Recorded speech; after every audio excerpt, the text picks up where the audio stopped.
Buenos días a todos, hermanos.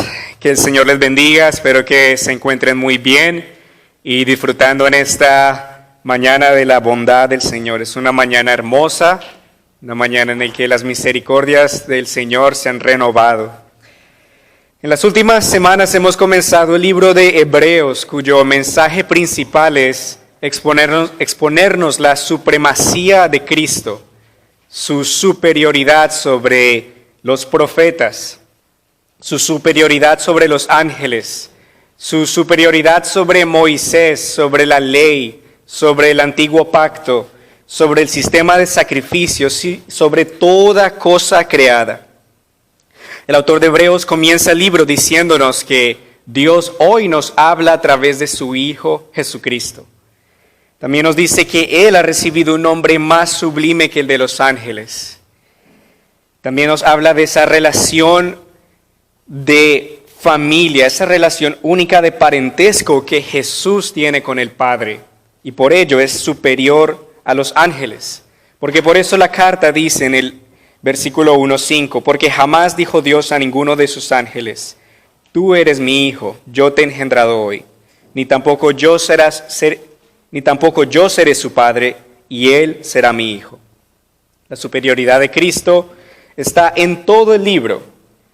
Y esta carta fue escrita por un autor que no conocemos cuál es su nombre, pero fue escrita para describirle a un grupo de cristianos convertidos del judaísmo al Señor Jesucristo acerca de la superioridad de Jesús sobre todo.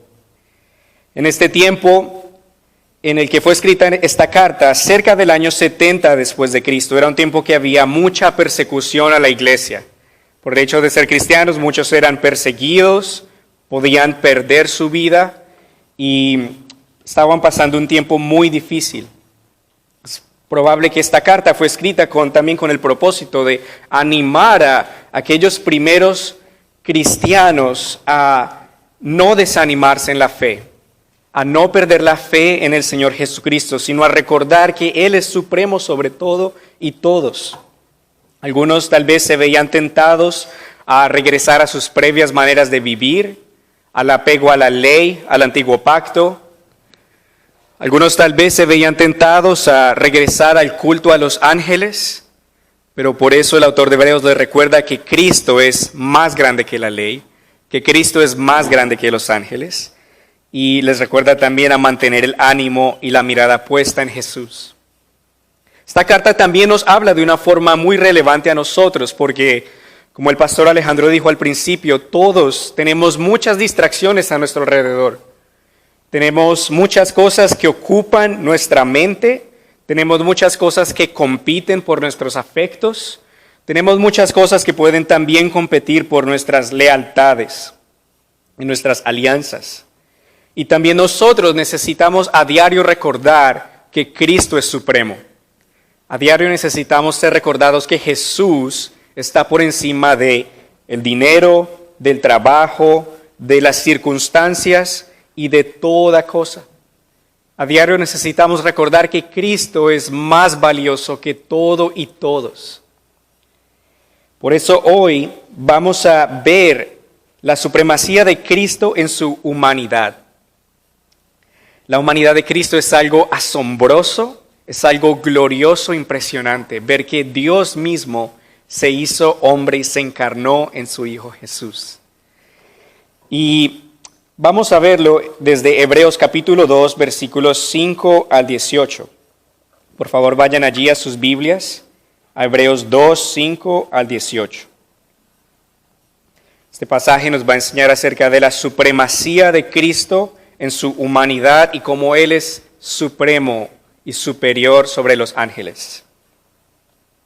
También como un poco de contexto, los ángeles para los hebreos eran seres celestiales, eran especiales y eran lo más cercano a lo que los hebreos podían imaginarse como Dios.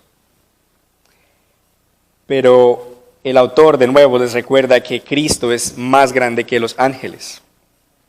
También quisiera notar que si alguna vez te has sentido como que quisieras que tuvieras alguien que te entendiera, que supieras cómo te sientes, que supiera que estuviera en tus zapatos, este es un pasaje que creo que hoy nos va a hablar de cómo Cristo simpatiza con nosotros, cómo Él entiende lo que somos, lo que sentimos y lo que necesitamos, cómo Él no es una persona distante ni lejana a nosotros, sino que en vez es un Dios amoroso y cercano a nosotros. Ese es un lado precioso de la humanidad de nuestro Señor Jesús. Vamos al versículo 5, vamos a leer. Dios no puso el mundo venidero del cual estamos hablando bajo la autoridad de los ángeles. Como alguien testificó en cierto lugar, ¿qué es el hombre para que te acuerdes de él? ¿O el hijo del hombre para que lo tengas en cuenta? Lo hiciste un poco menor que los ángeles, lo coronaste de gloria y de honra y lo pusiste sobre las obras de tus manos. Todo lo sujetaste debajo de sus pies. Así que si Dios puso todas las cosas debajo de sus pies, entonces no dejó nada que no esté sujeto a Él. Sin embargo, todavía no vemos que todas las cosas le estén sujetas. Lo que sí vemos es que Jesús, que fue hecho un poco menor que los ángeles, está coronado de gloria y de honra a causa de la muerte que sufrió. Dios, en su bondad, quiso que Jesús experimentara la muerte para el bien de todos, porque convenía que Dios, por quien todas las cosas existen y subsisten, perfeccionara mediante el sufrimiento al autor de la salvación de ellos, a fin de llevar muchos hijos a la gloria. Porque el mismo origen tienen el que santifica y los que son santificados. Por eso no se avergüenza de llamarlos hermanos, cuando dice, anunciaré tu nombre a mis hermanos y en medio de la congregación te alabaré. Y en otra parte yo confiaré en él. Y una vez más, aquí estoy con los hijos que Dios me dio. Así como los hijos eran de carne y hueso, también él era de carne y hueso, para que por medio de la muerte destruyera al que tenía el dominio sobre la muerte, es decir, al diablo, y de esa manera librar a todos los que por temor a la muerte toda su vida habían estado sometidos a esclavitud. Ciertamente él no vino a ayudar a los ángeles, sino a los descendientes de Abraham. Por eso le era necesario ser semejante a sus hermanos en todo, para que llegara a ser un sumo sacerdote, misericordioso y fiel en lo que a Dios se refiere, y expiara los pecados del pueblo. Puesto que él mismo sufrió la tentación, es poderoso para ayudar a los que son tentados. Oremos al Señor. Amado Señor, te alabamos y te damos gracias por tu santa palabra. Te alabamos porque tu palabra es perfecta y porque tu palabra nos santifica y nos da vida.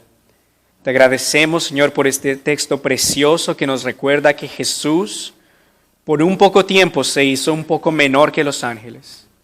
Que Él se cubrió de la humanidad para poder ser nuestro perfecto sumo sacerdote y nuestro representante ante el Padre. Te alabamos por Él, por nuestro Señor, por su sacrificio, por su perfecta obediencia, por su muerte en la cruz por nuestros pecados y por su victoriosa resurrección de entre los muertos, por la que Él nos justifica y nos hace hijos de Dios. Bendícenos, Señor, con tu palabra, enséñanos, guíanos a través de ella, Señor, y ayúdanos a ser transformados para tu gloria y nuestro gozo y nuestro bien. En el nombre de Jesús, amén. Amén. En este pasaje vamos a ver 4 puntos acerca de la supremacía de Cristo. Primero vamos a ver la supremacía de Cristo en su autoridad, en los versículos 5 al 8. Vamos a ver también la supremacía de Cristo en su obediencia, en los versículos 9 al 10. Vamos a ver la supremacía de Cristo en nuestra adopción, en los versículos 11 al 13. Vamos a ver la supremacía de Cristo en nuestra salvación, los versículos 14 al 18. Vamos a ir punto por punto.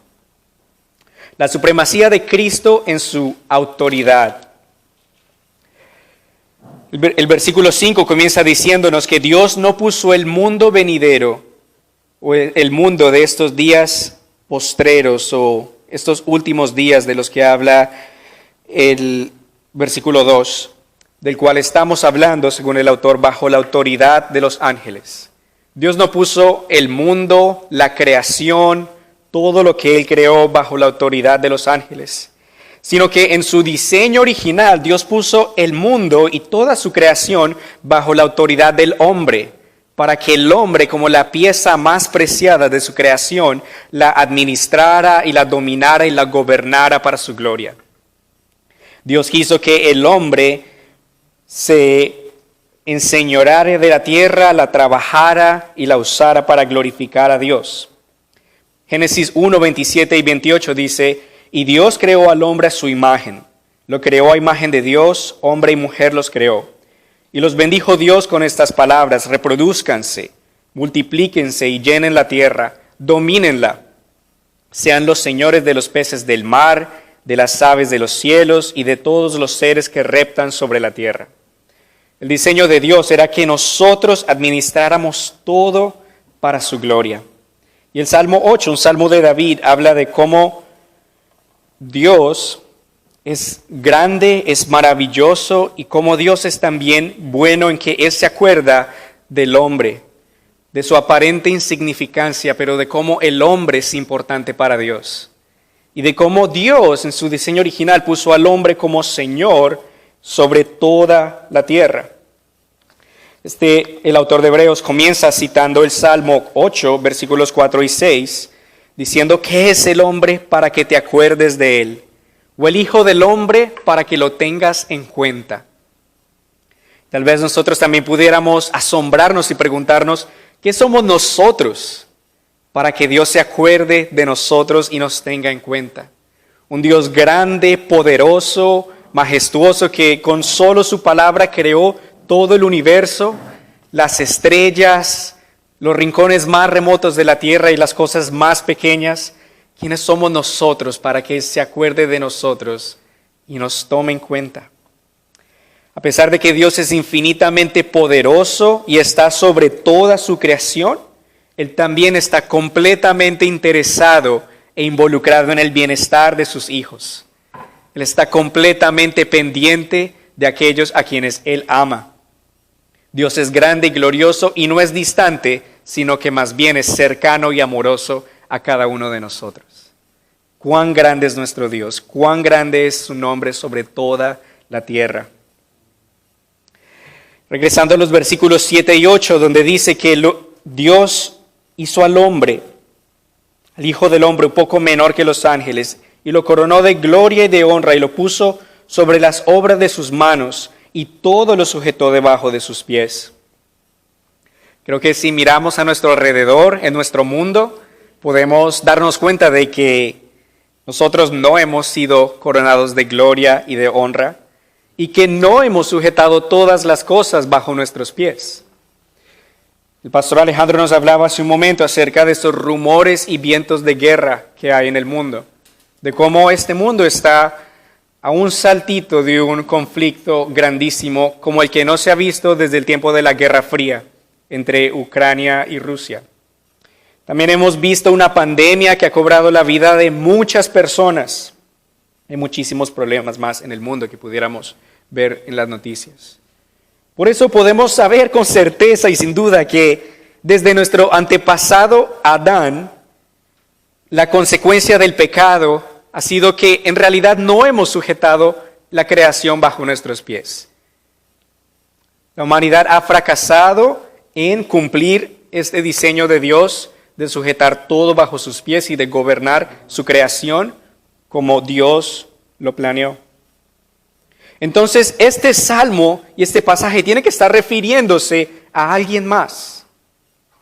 Y ese es Jesús de Nazaret, quien por un tiempo se hizo menor que los ángeles y quien sí vivió una vida perfecta, sin pecado, una vida de justicia, una vida perfecta.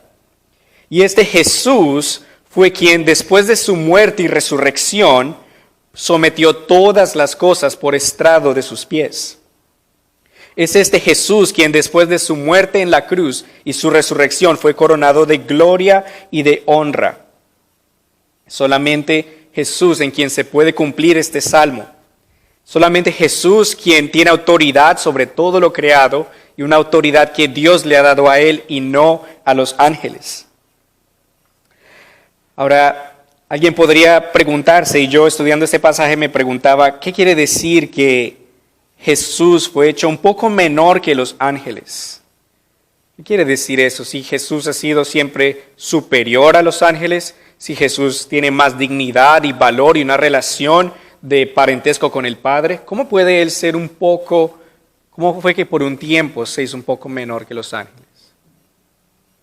Jesús en su encarnación, en su humanidad, por un tiempo puso de lado algunos de sus privilegios, decidió cubrir su deidad con humanidad y limitarse a sí mismo para poder ser como uno de nosotros, para también tener que aprender a ser obediente, para también tener que aprender a ser un hombre perfecto a través de la obediencia y el sufrimiento.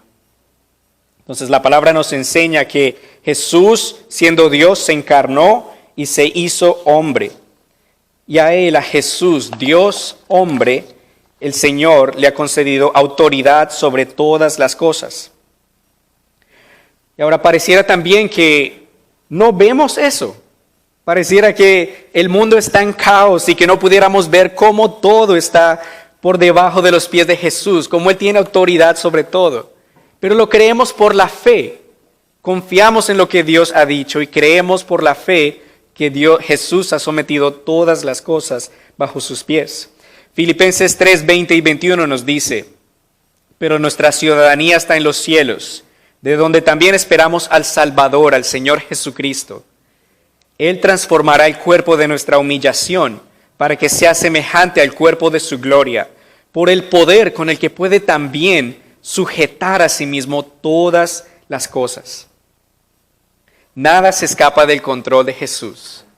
Jesucristo es quien quita y pone reyes.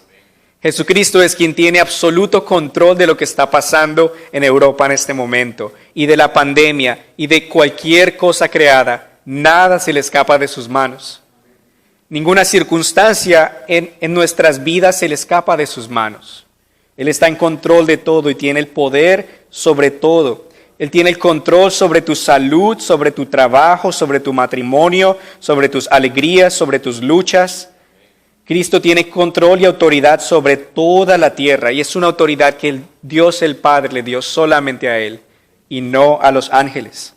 Qué alegría poder confiar en un Cristo y un Salvador tan grande, con cuán grande autoridad. Abraham Kuyper, primer ministro de Holanda entre 1901 y 1905, dijo una frase muy célebre. No hay una pulgada cuadrada en todo el dominio de nuestra existencia humana sobre la cual Cristo, que es soberano sobre todo, no clame mío. Todo le pertenece a Cristo. Nada se le sale de sus manos. Nada lo toma por sorpresa. Y Él tiene una autoridad suprema sobre todo y todos. El texto nos dice que Jesús fue coronado de gloria y de honra, como tal, también lo dice el versículo 7 y lo dice el Salmo 8. Pero para que nuestro Señor Jesús fuera coronado de gloria y de honra, debía pasar por una cruz.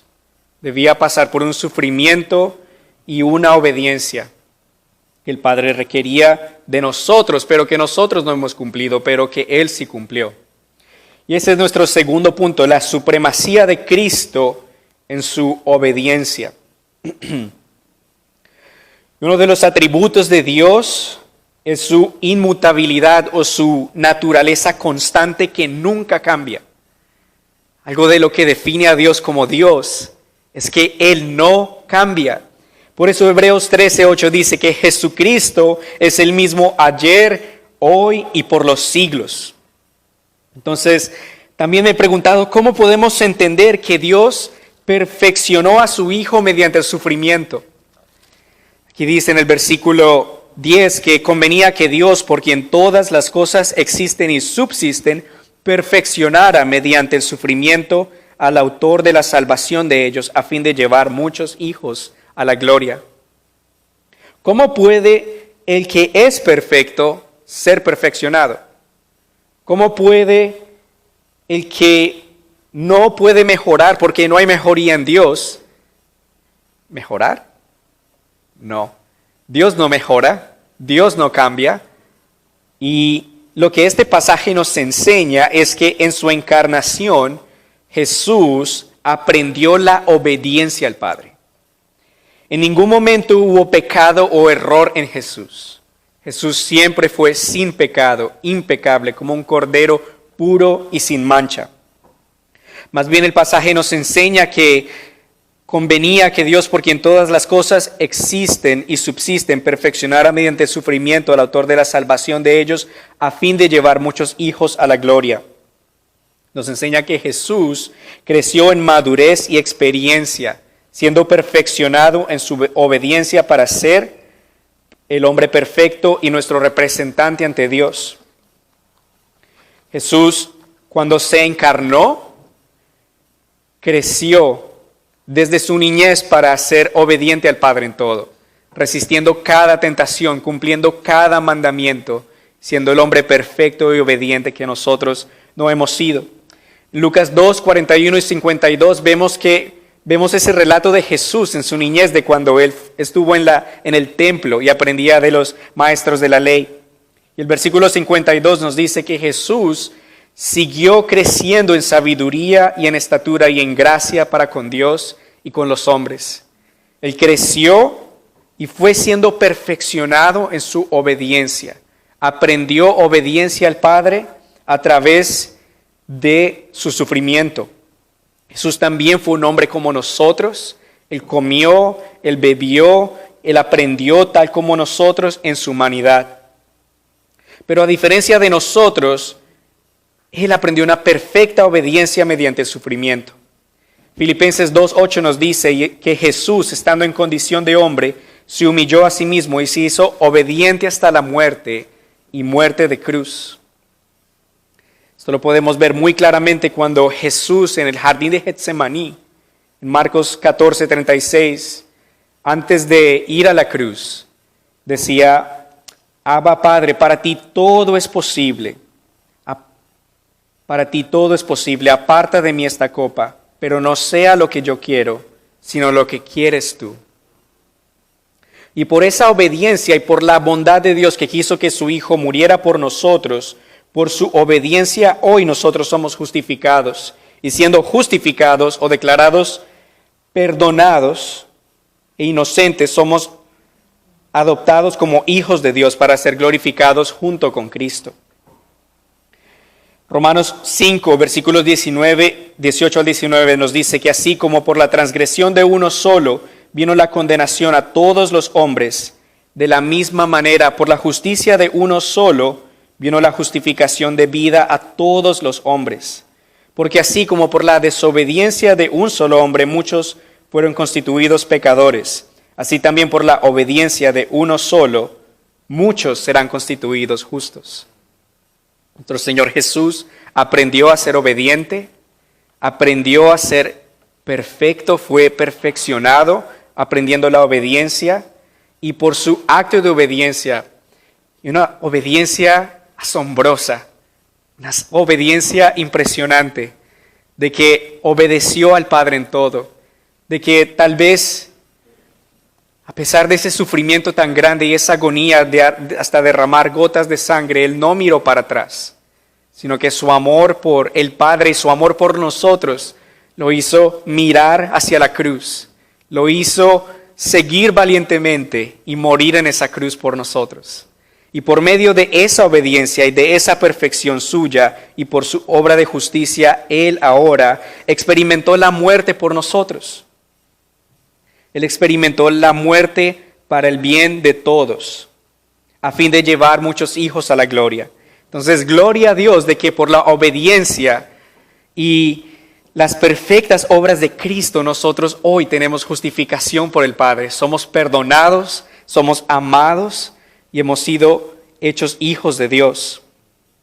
Ahora, Vale aclarar que el versículo 9 nos dice que Él experimentó la muerte para el bien de todos. Pero el bien de todos no significa el bien de toda la humanidad, sino que más bien significa el bien de aquellos que confían en Él. En Hebreos 9, versículo 28 dice que así también Cristo fue ofrecido una sola vez para llevar los pecados de muchos, pero aparecerá por segunda vez ya sin relación con el pecado para salvar a los que lo esperan.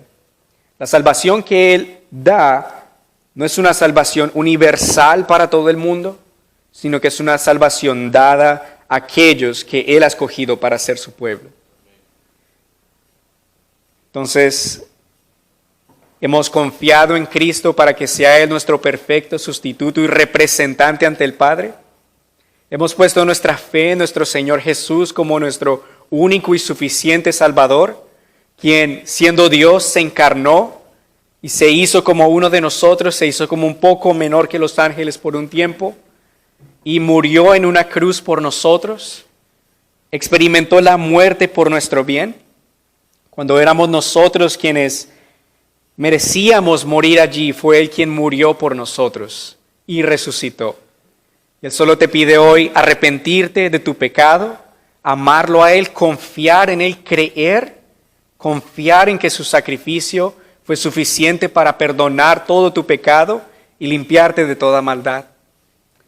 Seremos justificados por las obras de Cristo, por su perfecta obediencia y no por las nuestras. ¿Has confiado en Él para la salvación de tu alma? Él da la bienvenida a todo pecador que se arrepiente y confía en Él, y su invitación de gracia y perdón está disponible a todo el que la recibe.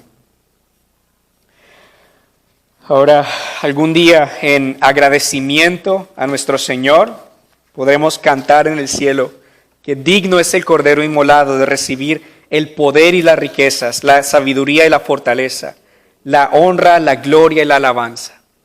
Así como Él fue coronado en gloria, con honor, también algún día nosotros le cantaremos y le alabaremos, con un coro de muchos ángeles y de muchas multitudes, porque Él es digno. Ahora, hermanos, este pasaje también nos aplica a nosotros en cuanto a la perfección y la obediencia. Parte de ser un hijo de Dios tiene que ver también con aprender la obediencia y la fe en el Señor a través de nuestro sufrimiento. Si nuestro Señor Jesús aprendió la obediencia a través del sufrimiento, ¿por qué no habremos de aprenderla también nosotros de esta manera? No debe sorprendernos a nosotros que en Cristo también encontraremos sufrimientos y luchas y pruebas. No deben sorprendernos estas cosas porque Filipenses 1:29 nos dice que por causa de Cristo a ustedes se les ha concedido no solo creer en Él, sino también padecer por Él. Si somos honestos, ninguno de nosotros o no muchos de nosotros van a saltar a la oportunidad de recibir un poquito de sufrimiento. Pero Dios usa el sufrimiento y las pruebas para perfeccionar nuestro carácter, para hacernos más como Cristo y para ayudarnos a crecer en fe en Él. Dios usa el sufrimiento para perfeccionarnos y hacernos más como Jesús, para depender de Él. Santiago 1, 2 y 4 nos dice que, hermanos míos, considérense muy dichosos cuando estén pasando por diversas pruebas. Bien saben que cuando su fe es puesta a prueba, produce paciencia. Pero procuren que la paciencia complete su obra para que sean perfectos y cabales, sin que les falte nada. Entonces, si la prueba toca nuestra puerta, tenemos que temer, sino que más bien tenemos que confiar en nuestro Señor Jesús, quien nos ayuda en toda prueba, en cada necesidad y en cada lucha. Él está cerca. Él es amoroso, Él es compasivo, Él es bondadoso. Él es un gran sumo sacerdote que tiene compasión de su pueblo, de sus hijos. ¿Cuántas veces no habrás podido ver hacia atrás después de una prueba y después de una lucha y podrás ver cómo Dios estuvo contigo y cómo Dios te ayudó y cómo Dios perfeccionó tu carácter a través de esa prueba? Tal vez tú puedes también recordar cómo Dios usó esa prueba y lo que aprendiste de esa prueba para animar a un hermano o hermana. Tal vez tú en este momento estás pasando una prueba difícil, pero puedes aferrarte al Señor que fue perfeccionado para tu justificación, para su gloria, para tu santificación y para el bien de otra persona también. Porque Dios no va a desperdiciar o malgastar ninguno de nuestros sufrimientos, sino que todo lo va a usar para su gloria y lo va a redimir para nuestro bien. Porque todas las cosas obran para el bien de aquellos que aman a Dios y son llamados de acuerdo con su propósito, como nos enseña Romanos 8:28. Entonces, qué alegría saber que la prueba que va a venir a nosotros también va a ser para nuestro bien. Carlos Spurgeon una vez dijo, no puedes ser un siervo de Cristo si no estás dispuesto a seguirle llevando una cruz. ¿Qué anhelas? ¿Una corona? Entonces debes ser una corona de espinas si has de ser como Él. ¿Quieres ser exaltado? Lo serás, pero en una cruz. Creo que esa cita de Spurgeon nos recuerda que vamos a encontrar pruebas, porque la vida cristiana va a ser de gozo y también de una perfección que encontraremos en Él a través de la obediencia y a través de las pruebas. Pero tengamos paz, porque el sufrimiento que podamos vivir en el camino estrecho de la obediencia será para la gloria de Dios y nuestra santificación. Y sabremos que también en el cielo ya no habrá más sufrimiento, no habrá más problemas, no habrá más dificultad y que el Señor va a enjugar cada lágrima. Ese momento se acerca cada día más y el Señor nos está perfeccionando para ser como Él, mientras que llegamos allá. Ahora, tercer punto, vemos la supremacía de Cristo en nuestra adopción. Los versículos 11 al 13. Versículos 11 al 13 dicen, porque el mismo origen tienen el que santifica y los que son santificados. Por eso no se avergüenza de llamarlos hermanos, cuando dice, anunciaré tu nombre a mis hermanos, y en medio de la congregación te alabaré, y en otra parte yo confiaré en él. Y una vez más, aquí estoy con los hijos que Dios me dio. Esto es asombroso, porque Jesús murió por nosotros, nos justificó y resucitó. Dios nos adoptó por medio de Jesús como hijos de Dios. Y ahora somos hermanos de Cristo. Ahora podemos ver a Jesús como nuestro hermano mayor, como nuestro Señor, como nuestro Maestro.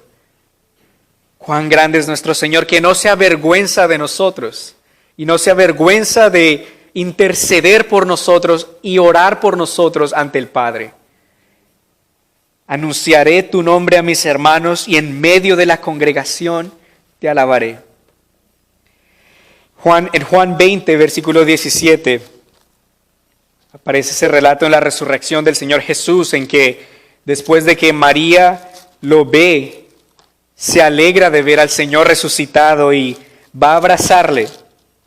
Y Jesús dice en el versículo 17, no me toques porque aún no he subido a donde está mi Padre, pero ve a donde están mis hermanos y diles de mi parte que subo a mi Padre y Padre de ustedes, a mi Dios y Dios de ustedes. Solamente unas horas antes los discípulos lo habían abandonado, solamente unas horas antes Jesús había sido crucificado, pero ahora el Señor había resucitado. Y no llamaba ya a sus discípulos siervos ni amigos, sino que ahora los llamaba hermanos. Ahora los llamaba hermanos, hijos del mismo Padre. Entonces, en Cristo tú también puedes ver a Cristo como tu hermano mayor, como alguien muy cercano y no distante a ti. Puedes verlo como aquel que intercede por ti, que ora por ti, que cuida de ti, y aquel modelo que habemos de seguir, que debemos de seguir. Tal vez cuando pienso yo en un hermano mayor, pienso en alguien que debe ser digno de imitar. Alguien que debe dar ejemplo, alguien que debe guiar a los hermanitos chiquitos para ser lo que deben ser. El hermano mayor puede ser el hombre de la casa, debe ser la persona encargada. Así podemos también ver a Jesús como nuestro hermano mayor, nuestro ejemplo, a quien podemos amar, reverenciar, seguir y seguir sus pasos. Jesús logró por su muerte nuestra adopción, nos ha hecho hermanos suyos y nos ha hecho también coherederos de Él, coherederos de Dios con Cristo. Ahora, pensemos por un momento lo que esto significa para nosotros. Nosotros siendo pecadores, siendo rebeldes, Dios ahora nos da la bienvenida en su familia. Dios nos invita a su mesa. Ya no somos un esclavo que está por allá lejos y apartado en la oscuridad, sino que ahora el Padre nos ha acercado a su mesa a comer con Él. Nos invita al trono de la gracia a deleitarnos en Él, a tener comunión con Él y con Jesús. Nos invita a tener su mismo apellido, tener su mismo nombre. Nos invita ahora a ser parte de su familia, no ser gente extraña, no ser extranjeros, sino hijos amados de Dios. Cuán glorioso es su nombre sobre toda la tierra. ¿Cómo no poder adorarle por esta gloriosa adopción? Porque éramos hijos del diablo, éramos pecadores, estábamos muertos en nuestros delitos y pecados. De ahí fue donde vinimos. Pero Dios, que es rico y grande en misericordia, por el gran amor con el que Él nos amó, nos dio vida junto con Cristo. Y por su gracia hemos sido salvos. Él nos dio libertad del pecado, nos dio libertad de la muerte y nos hizo hijos de Dios ahora. ¿Cómo no poder amarle y adorarle? Romanos 8:14 nos dice: porque los hijos de Dios son todos aquellos que son guiados por el Espíritu de Dios. Pues ustedes no han recibido un espíritu que los esclavice nuevamente al miedo, sino que han recibido el espíritu de adopción, por el cual clamamos: Abba, Padre. El Espíritu mismo da testimonio a nuestro espíritu de que somos hijos de Dios. Y si somos hijos, somos también herederos, herederos de Dios y coherederos con Cristo, si es que padecemos juntamente con Él, para que juntamente con Él seamos glorificados. El Señor nos ha hecho coherederos con Cristo, todo lo que le pertenece a Cristo también es nuestro. El Señor nos ha hecho parte de su familia y ¿por qué pasamos tanto tiempo fijando nuestras mentes, nuestro tiempo y nuestra atención en cosas que harán de pasar? Confieso que soy pronto a distraerme, que me puedo distraer muy fácilmente del Señor.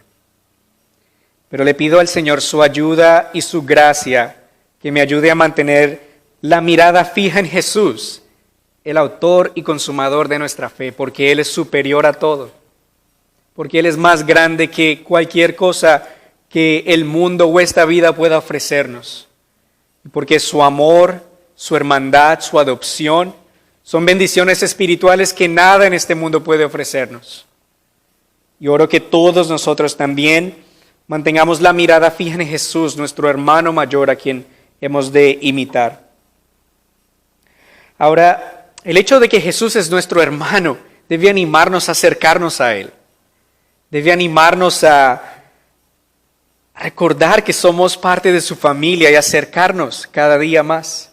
Él nos ha dado una palabra por la que podemos conocerle, nos ha dado sus grandes y gloriosas promesas por la que podemos conocer quién Él es, su carácter, todo su poder. Entonces, ¿por qué no conocerle? No conozcamos solamente acerca de Jesús, conozcamos a Jesús, amemos a Jesús, permanezcamos en Jesús, estemos nutridos en Jesús. Necesitamos de Jesús para vivir, necesitamos de Jesús para respirar, para todo, lo necesitamos a Él en todo. Ahora vamos a ver nuestro cuarto y último punto, la supremacía de Cristo en nuestra salvación, en los versículos 14 al 18. Así como los hijos eran de carne y hueso, también Él era de carne y hueso, para que por medio de la muerte destruyera al que tenía el dominio sobre la muerte, es decir, al diablo, y de esa manera librar a todos los que por temor a la muerte toda su vida habían estado sometidos a esclavitud.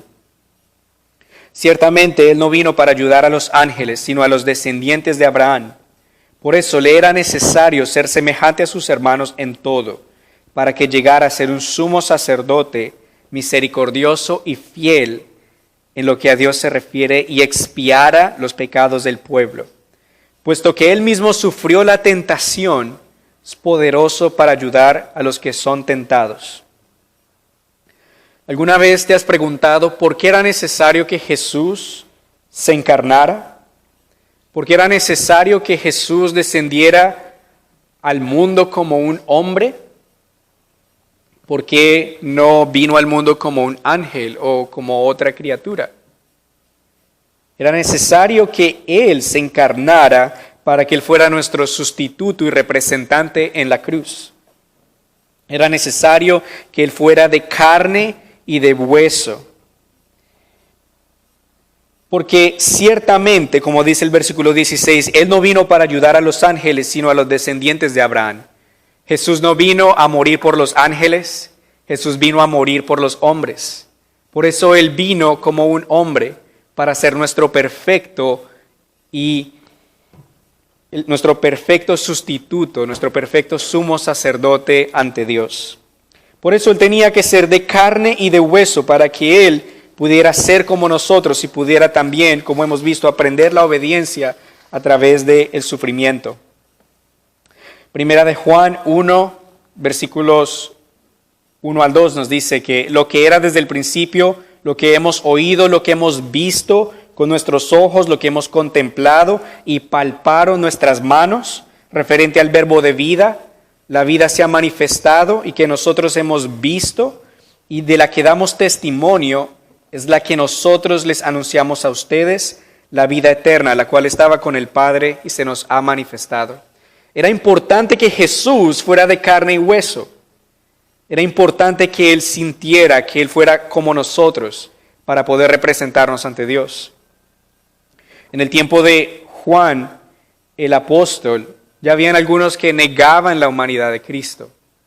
Que Juan le decía le advertía a la iglesia que tuvieran cuidado de aquellos que negaban que Jesús había venido en la carne, porque ese es el anticristo, cualquiera que niega a Jesús.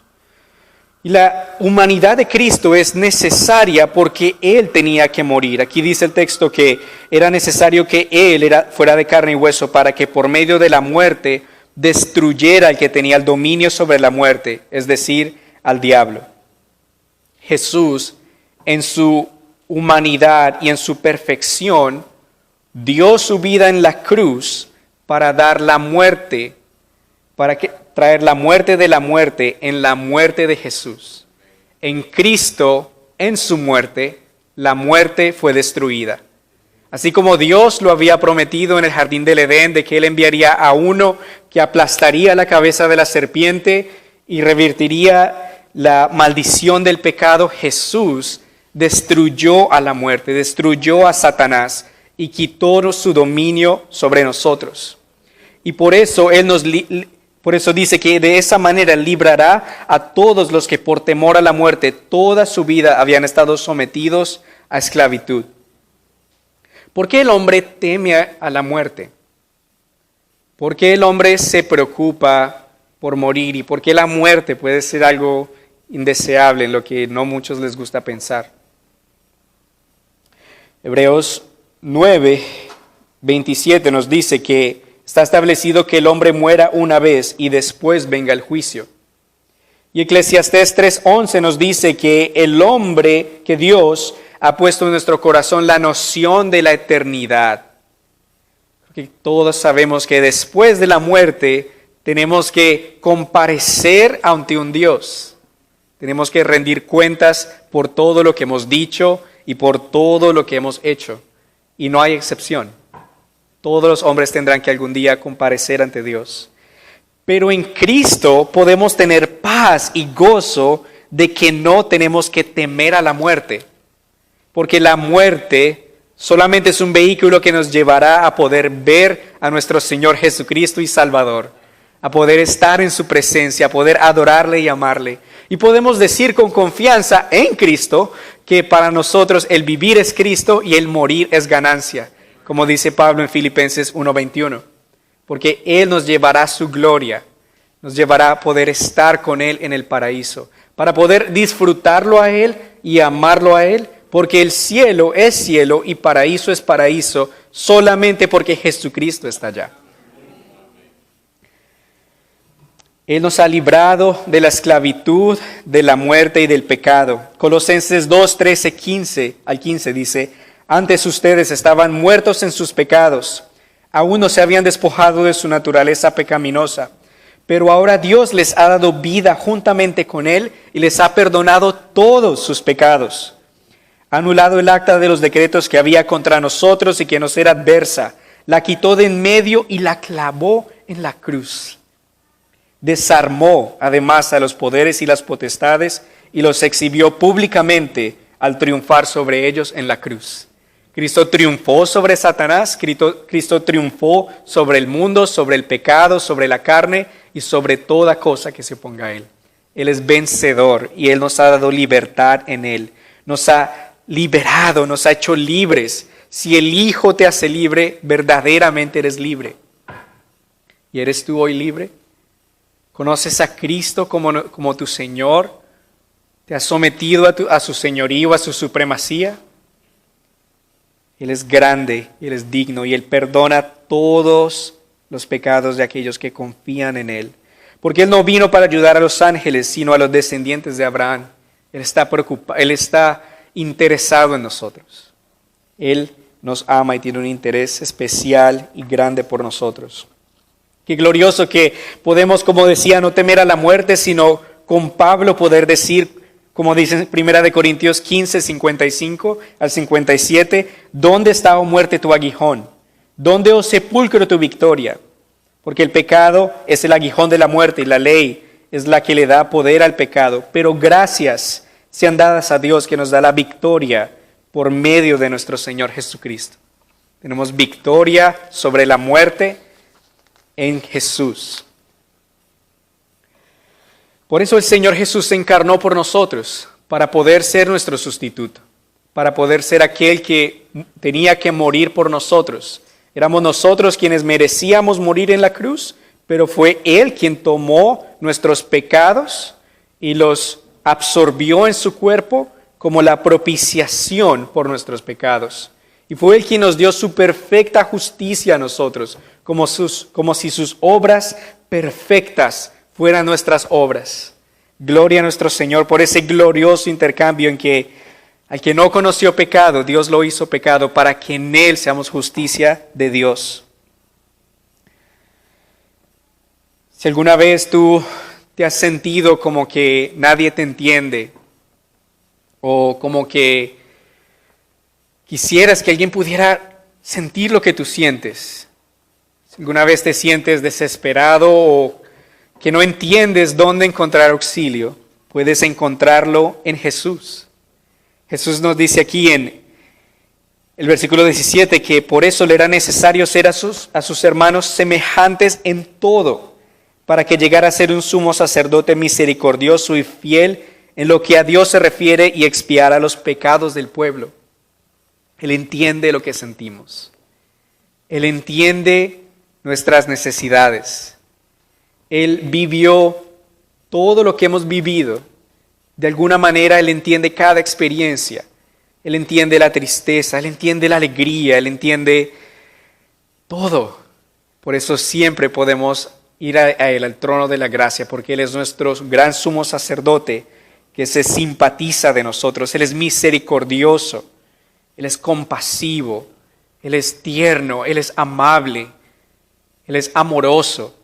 Él no te va a echar fuera, sino que Él te recibe con amor y te espera al trono de la gracia donde tú puedas acudir a Él. Tal vez por nuestro trasfondo de nuestros antepasados, por nuestro propio trasfondo católico, podamos imaginarnos de esa imagen de ir a donde un sacerdote y poder hablarle. Pero en Cristo tenemos un gran sumo sacerdote, al único mediador entre Dios y los hombres, a quien podemos ir para poder hablarle y decirle y confesarle nuestros pecados al único verdadero sacerdote, a Cristo, y poder amarle y adorarle y decirle nuestras necesidades, decirle lo que necesitamos, porque Él es misericordioso y fiel. Él es compasivo, Él es amoroso. Y Él ha hecho expiación por nuestros pecados, por los pecados del pueblo. Ustedes pueden leer en Levítico 16 acerca del día de la expiación. Ese tiempo, ese día en el que una vez al año el sumo sacerdote tomaba a 2 corderos y sobre uno oraba y ponía los pecados del pueblo y lo dejaba ir libre a ese chivo expiatorio, pero también tomaba a otro cordero que lo sacrificaba y la sangre de ese cordero la usaba para entrar al lugar santísimo dentro del tabernáculo y rociar esa sangre ofreciéndola para el perdón de los pecados del pueblo. Pero ahora tenemos un mejor sacrificio, tenemos un mejor pacto, tenemos un mejor sacerdote en Cristo que ha hecho la expiación por nuestros pecados. Él mismo entró no al lugar que es como la copia de las cosas celestiales, como veremos más adelante, sino Él entró al cielo mismo, ofreciéndose a sí mismo como el sacrificio y también llevándose a sí mismo como el sacrificio y como el gran sumo sacerdote ante Dios para hacer expiación por nuestro pecado. Cuando Él se sacrificó a sí mismo, cuando el velo del templo fue cortado en 2, Jesús abrió el camino para que nosotros podamos tener un acceso directo al Padre. Jesús absorbió la justa ira de Dios en contra de nuestro pecado, haciendo expiación o pago por todo nuestro pecado. Y Jesús ahora, en su misericordia y amor, nos da su justicia. Justicia que Él otorga a todo pecador arrepentido que lo ama y confía en Él. Puesto que Él mismo sufrió la tentación, es poderoso para ayudar a los que son tentados. Jesús nos ayuda en nuestra debilidad. Cuando nosotros enfrentamos la tentación, cuando la tentación toca la puerta o cuando podemos escuchar cosas que no nos acercan a Dios, podemos recordar que tenemos un gran sumo sacerdote que nos auxiliará y nos ayudará en ese momento de la tentación. Tenemos un gran Salvador que nos ayuda, nos fortalece en nuestra debilidad y no nos va a dejar solos. Cuán grande es nuestro Señor que nos ayuda, que nos ha dado su Espíritu Santo para combatir contra el pecado. Nuestro Señor es grande y es superior a los ángeles. Dios no dio la autoridad sobre toda la creación a los ángeles, sino que se la ha dado a Cristo. Dios no nos salvó a través de ningún ángel, sino que nos salvó a través de Cristo. Solamente Jesús ha sido perfectamente obediente al Padre, y ni siquiera podría decirse eso de los ángeles, porque hay ángeles caídos que desobedecieron a Dios. Pero Cristo fue perfectamente obediente al Padre. Y Cristo nos justificó por su obediencia al Señor. Ningún ángel pudo morir por nosotros, solamente Cristo murió por nosotros. Y ningún ángel puede entendernos como Jesús nos entiende. Ningún ángel es nuestro hermano, solamente Cristo es nuestro hermano mayor. Entonces, Cristo es superior a los ángeles. Cristo es superior a los ángeles porque Él es Dios. Cristo es superior a los ángeles porque Él es Señor, el Hijo de Dios, Dios el Hijo. Y Cristo es superior a los ángeles porque Él también es Dios el hombre. A Él sea la gloria por siempre. Ahora, porque tenemos un Señor supremo, un Señor digno de toda gloria y honra, nos animo a todos a amarle más, a sumergirnos en el océano profundo e inagotable de su amor, a conocerle más por sus escrituras, a compartir su palabra de amor y de gozo con todo el mundo y amarlo, porque este tiempo que tenemos acá, en esta vida, estos pequeños años, pasan muy rápido. Debemos tener un corazón de sabiduría para usar este tiempo bien y amar a Cristo. Porque no fuimos creados para engrandecernos a nosotros mismos, sino para que Él sea engrandecido y exaltado, para que nosotros podamos adorarle y amarle, para que podamos reflejar al mundo su gloria y podamos dar a conocer su supremacía. Ese es nuestro propósito. Para eso fuimos creados, para amar este Cristo incomparable, majestuoso, grande, inalcanzable. Debemos vivir para Él y amarle y gozarnos en este privilegio de poder conocer a este Cristo incomparable. Oremos.